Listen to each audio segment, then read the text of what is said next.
정말인가요? 내 이름은 종타쿠 오덕이죠. 우리 종도 여러분, 오늘 하루 어떠셨나요? 오늘은 인기 애니메이션 귀멸의 칼 세간의 상현님 코코시보가 탄지로의 스승이었다면 어떻게 될지에 대한 가상 시나리오 4부입니다. 이 영상에는 원작의 스포일러와 개인적인 견해가 있으니 그 점 유의하시길 바랍니다. 大丈夫ですか? 그럼 시작해볼까요? 저번 영상에서는 상현들을 처치하고 네지코가 원래 기억을 찾고 탄지로가 코코시보를 만나러 가는 것까지 전개했었죠. 저번 영상을 보지 않으신 분들은 보고 오시는 게 이 영상을 이해하고 즐기는 데 수월하니 보고 오는 것 추천드리고요. 이 가상 시나리오 컨텐츠는 원작의 고증이 철저히 따지다가는 매끄러운 진행이 되지 않기 때문에 어느 정도의 설정으로나 능력치 보정은 이해해 주셨으면 좋겠습니다. 그럼 오늘의 가상 시나리오 시작하겠습니다. 상현의 코코시보와 대치를 하고 있던 탄지로, 코코시보가 달의 호흡을 시전하자 탄지로는 곧바로 회호흡을 사용한 검수로 뛰어가 공격했고, 날아오는 코코시보의 참격을 막아내자 엄청난 충격으로 뒤로 쭉 밀려났습니다.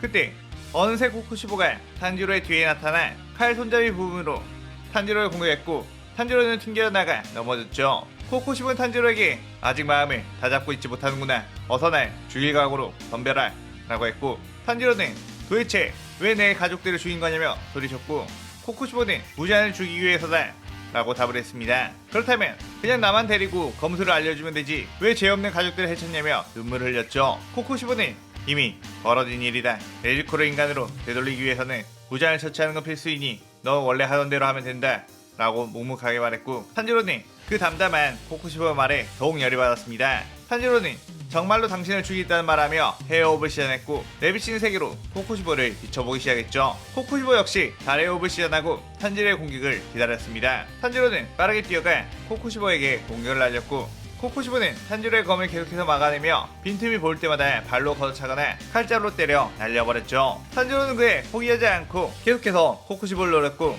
그 싸움은 그렇게 계속되었습니다. 어느덧 체력이 바닥나 칼을 쥘 힘도 없어진 탄지로, 결국 코코시보에게 단 한 번의 공격도 성공하지 못한 채 쓰러졌죠. 이렇게 끝이구나 라고 생각하고 의식을 잃었는데, 눈을 떠보니 자신은 살아있었고 옆에는 물과 음식이 놓여져 있었습니다. 탄지로는 왜 나를 죽이지 않았냐고 물었고, 코코시보는 나는 널 죽이는 게 목적이 아닌 무제한을 죽이는 것이 목적이다 라고 말했고, 너에게 나를 죽이고 무제한을 죽일 힘을 얻게 하는 게 내 마지막 임무일 뿐이다 라고 덧붙였죠. 탄지로는 생각해보니 자기를 죽이려고 했다면 얼마든지 죽일 수 있었다는 생각에 코코시보의 의도를 알아채고 일단 체력을 보충한 뒤 다시 코코시보에게 덤볐습니다. 그렇게 몇 날 며칠을 싸우고 쓰러지고를 반복한 탄지로, 어느새 눈을 떠보니 탄지로의 앞에는 어떤 귀살대원의 머리가 있었고, 탄지로는 엄청나게 경악을 했습니다.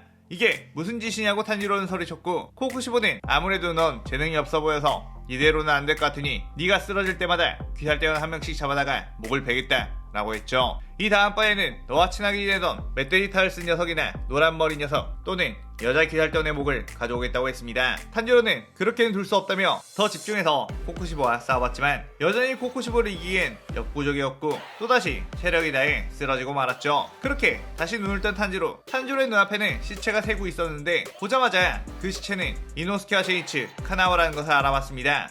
그 앞에는 코코시보가 있었고, 그는 덤덤한 말투로 나는 분명히 경고를 했다 라고 했죠. 그의 탄지로는 피눈물이 터져 나올 정도로 분노를 했고 심장박동이 폭발할 듯이 뛰었습니다. 그동안 한 끼 내며 많은 혈기를 처리했고, 주합집한 때 네지코의 신원을 보장해주면서 네지코를 구해준 의인들이기도 했던 동료들, 가족에게 어린 시절 버려져 항상 외로움이 가득했던 이들이 탄지로와 함께 살며 가족이 생겨났다고 좋아했던 게 아른거렸죠. 또한 처음으로 자꾸만 눈길을 하던 카나오, 그녀와 더욱 친해지고 싶고 대화도 많이 해보고 싶었는데 이젠 그러지 못한다는 것에 그저 눈물이 났습니다. 도저히 당신을 용서할 수 없다며 헤어호흡을 시전했고, 탄지로가 잡은 일륜도는 너무나도 꽉 잡아 손바닥에 피가 흘러나왔고, 일륜도는 빨갛게 달아온 것처럼 변했죠. 코코시보는 그걸 보자 재빨리 그 자리에서 벗어나 다른 곳으로 뛰어갔고, 탄지로는 그를 놓칠세라 빠르게 뛰어갔습니다. 그러다 코코시보는 어떤 절벽에서 멈춰섰고 그 자리에서 달의 호흡 자세를 취했죠. 그러자 탄지로는 활활 타오르는 분노의 해호흡을 시전하며 엄청난 스피드로 코코시보를 공격했고, 코코시보의 내비치는 세계로도 그것을 간파할 수 없을 정도로 탄지로의 움직임은 예리하고도 빨랐습니다. 그렇게 코코시보의 이곳저곳이 탄지로의 혁도에 베었고 엄청난 고통에 온몸이 비명을 지르는 듯 했죠. 코코시보는 드디어 혁도를 완성했구나, 마치 내 동생 요리치를 보는 것 같군, 이게 마지막 합이다 라고 하며 달의 호흡을 시전했습니다.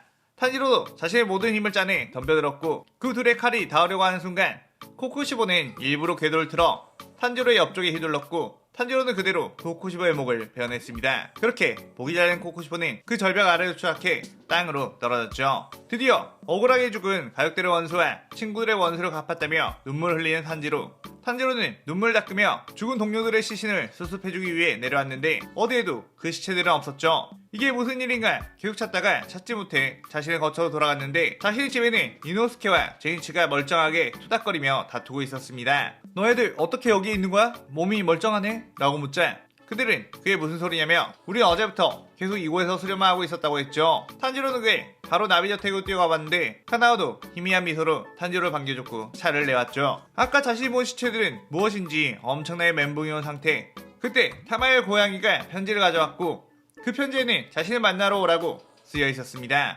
그렇게 타마요를 만난 타마요는 탄지로에게 기니 할 말이 있다고 하며 숨겨왔던 이야기를 털어놓았죠. 코쿠시보는 지난날 부장을 죽이기 위해 카마도 가문의 후계자를 매번 찾아갔고 그들을 귀살대 검사로 기우려고 했었습니다. 하지만 대대로 큰 욕심이 없는 숫쟁이로 살아가던 카마도 가문의 남자들은 모두 코쿠시보의 제안을 거절했고 코쿠시보는 가장 재능이 있어 보이던 탄지로에게까지 거절당했죠. 그런데 어느 날 탄지로는 자신의 거처에 들어온 거대한 식인곰을 가족을 지키기 위함이라며 순식간에 베어버렸고 코쿠시보는 그 모습을 보고 느꼈습니다. 이들은 지금까지 가족들이 혈기에 의한 피해를 입지 않고 평화롭게 살았기에 검사로 살아가지 않았다는 것을 이들을 움직이게 하기 위해서는 선택권이 없는 상황을 만들어야 한다는 것을 알았죠. 무장을 죽이는 것만이 삶의 전부였던 코쿠시보. 어차피 이미 많은 인간들을 죽여온 몸이라 자신은 어차피 지옥에 떨어질 상황이니 조금 더 인간들을 해치는 것은 결코 어렵지 않았고 탄지로의 가족들을 해치겠다고 했습니다. 같이 무장을 죽이려고 계획 중이던 타마요는 그것에 반대를 했지만 코쿠시보는 저지르고 말았죠. 그리고 코쿠시보는 탄지로의 가족을 죽이는 순간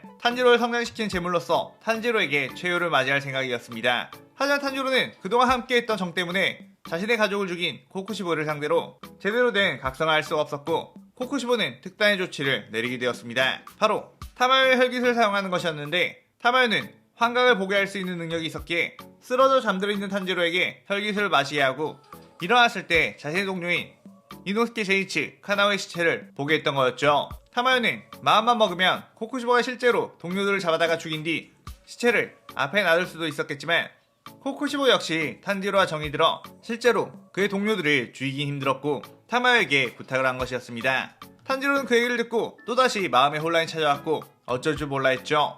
근데 타마요는 탄지로의 마음을 다잡아주기 위해 설득을 했고 이제 어느 정도 준비가 되었으니 무잔이 살고 있는 무한성의 위치를 알려주겠다고 했습니다. 코쿠시보는 그동안 무잔의 곁에 있으면서 무한성의 위치와 무한성에 들어갈 수 있는 방법 등 여러가지 정보를 타마요에게 넘겨준 상태였고 12개월에 대한 정보도 다 넘겨줬었죠. 그 탄지로는 알겠다고 하며 타마요의 아지트를 나왔는데 그 앞에는 하얀 2, 3, 4의 혈기들과 새롭게 상현유의 표식을 받은 카이가쿠가 기다리고 있었습니다. 그동안 타마요의 행방을 쫓던 이들이 드디어 타마요를 찾아낸 것이었죠. 카이가쿠는 웃으며 타마요를 죽이면 공석이 된 상현 3의 자리까지 올라갈 수 있겠지? 라고 했고 다른 하연의 혈기들도 승급을 하기 위해 눈에 불을 켜고 전투태세를 하고 있었습니다. 탄지로는 그의 덤덤하게 칼을 빼어냈고 헤어옵을 시전했죠. 그때 하연들이 순식간에 탄지로를 덮쳤고 탄지로는 눈 깜짝할 새에 그들의 목을 베어버렸습니다. 카이가쿠는 그 검소에 놀랐지만 역시 하연의 약해 빠진 혈기들은 별 수 없다며 상현인 내가 니놈을 죽여주마 라고 한 뒤 번개의 호흡을 시전했죠. 그러나 탄지로는 예전에 제이치가 열심히 수련하던 이후 자신과 함께 검을 배우는 사형이 기살대원에서 혈기로 변절했고 그자를 죽이기 위해서라고 했던 게 떠올랐습니다. 탄지로는 일륜도를 강하게 잡자 빨갛게 속도가 되었고 카이가쿠의 엄청나게 빠른 검술을 내비치는 세계로 슬로우 모션처럼 봤죠. 그러면서 헤이옵으로 카이가쿠의 검과 부딪히자 카이가쿠의 칼은 그대로 부러졌고 탄지로는 카이가쿠의 사지를 잘라버렸습니다. 그의 카이가쿠는 엄청난 고통에 휩싸이며 몸의 재생이 되지 않았죠. 카이가쿠는 이런 말도 안 되는 일이 있냐고 자신의 불타오르고 있는 몸을 보고 경악했습니다. 그때 탄지로는 카이가쿠에 다가가 목을 날려버리며 소멸시켰죠. 타마요는 코쿠시보가 완성시켜놓은 무장을 잡기 위한 칼인 탄지로를 보고 희망을 보았고 드디어 수백 년 동안 해내지 못했던 무장의 퇴치를 할 수 있겠다는 생각을 했습니다. 그렇게 탄지로는 귀살대 본부에 돌아가 조합회의에 참석해 그동안의 모든 이야기를 했고 수많은 귀살대 주들을 죽인 상현 1에게 검술을 배웠다는 게 마음에 들진 않았지만 지금까지의 결과는 좋고 그동안 아무리 찾으려고 해도 찾지 못했던 부자의 거처를 알 수 있게 되었으니 귀살대 역사상 이 정도로 긍정적인 상황은 없었다며 정상 참작을 해주었죠. 그리고는 곧바로 모든 조들이 최종 후면을 위한 준비를 하게 되었습니다. 이제 강한 상향급의 혈기는 거의 남아있지 않게 서로 힘을 합쳐 무장을 공개한다면 승산이 있다고 생각했고, 함께 싸울 때 합을 잘 맞출 수 있도록 합동 강화 훈련을 시작하며 이 시나리오 4부가 끝이 나게 돼요. 원래 4부에서 최종면까지 전부 다루려고 했는데 코코시보의 LD를 풀어내는 과정에서 조금 이야기가 길어져 5부까지 가게 되었네요. 아무래도 이 시나리오를 많은 분들이 재밌게 즐겨주시고 있다는 댓글이 많아서 조금 더 몰입감을 높이려고 하다 보니 길어진 것 같습니다. 종타쿠 가상 시나리오 최초로 5부까지 넘어가는 시나리오인 만큼 다음 시나리오 마지막 부도 많은 기대 부탁드리고, 오늘의 가상 시나리오에 대한 감상평도 많이 남겨주세요. 오늘 영상 즐겁게 보셨다면 구독, 좋아요, 알림 설정 누르는 거 잊지 마시고요. 그럼 오늘은 이만, 사요나라.さようなら。